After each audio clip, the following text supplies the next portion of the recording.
عمر رضی الله تعالی عنہ په شان کې دا یو نظم واچوه چې مو لیکلی منقبته مې ته یې د خدای په پیغمبر باندې ډېر ګران حضرت عمر و د خدای په پیغمبر باندې ډېر ګران حضرت عمر و د کفر ختمېدو ته مسلمان حضرت عمر و او د خدای په لور به هر وخت روان حضرت عمر و او په عدل کې بېشانه په جهان حضرت عمر و او د خدای په لار کې کور یو زر کړی نیم په نیمه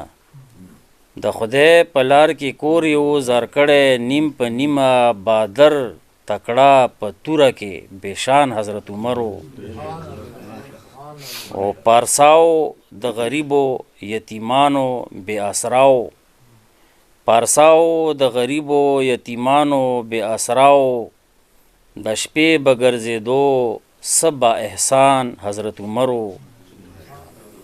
او اړیکې دربار کې به بېشمېره شوې هوارې اړیکې دربار کې به بېشمېره شوې هوارې فتوې به د علي ډېر قدردان حضرت عمر و او اړیکې دربار کې به بېشمېره شوې هوارې فتوې به د علي ډېر قدردان حضرت عمر و او صدیق یې ومنلی خلیفه پس د نبي نه صدیق یې ومنلی خلیفه پس د نبي نه هر وخت به هغه ته ټیټ چشمان حضرت عمر و او په فکر فقیرې کې یې هم ډېره برخه شته ده په فکر فقیرې کې هم ډېره برخه شته ده په ژوند باندې د لوی الله رضوان حضرت عمر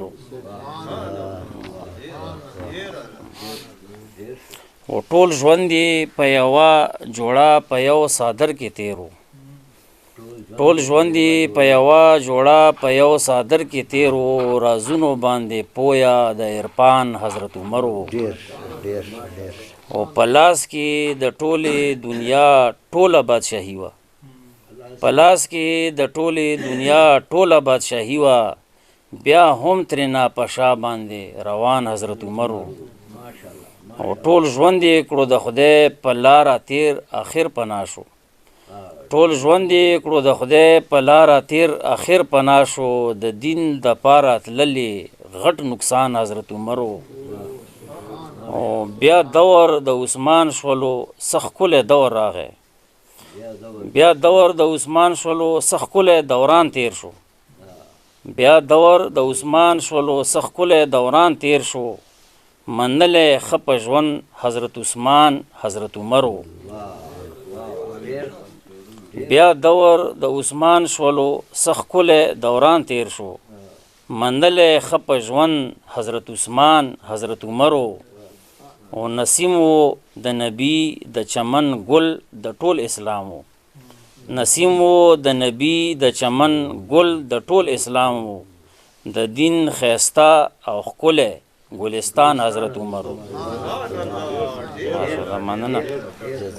مننه مننه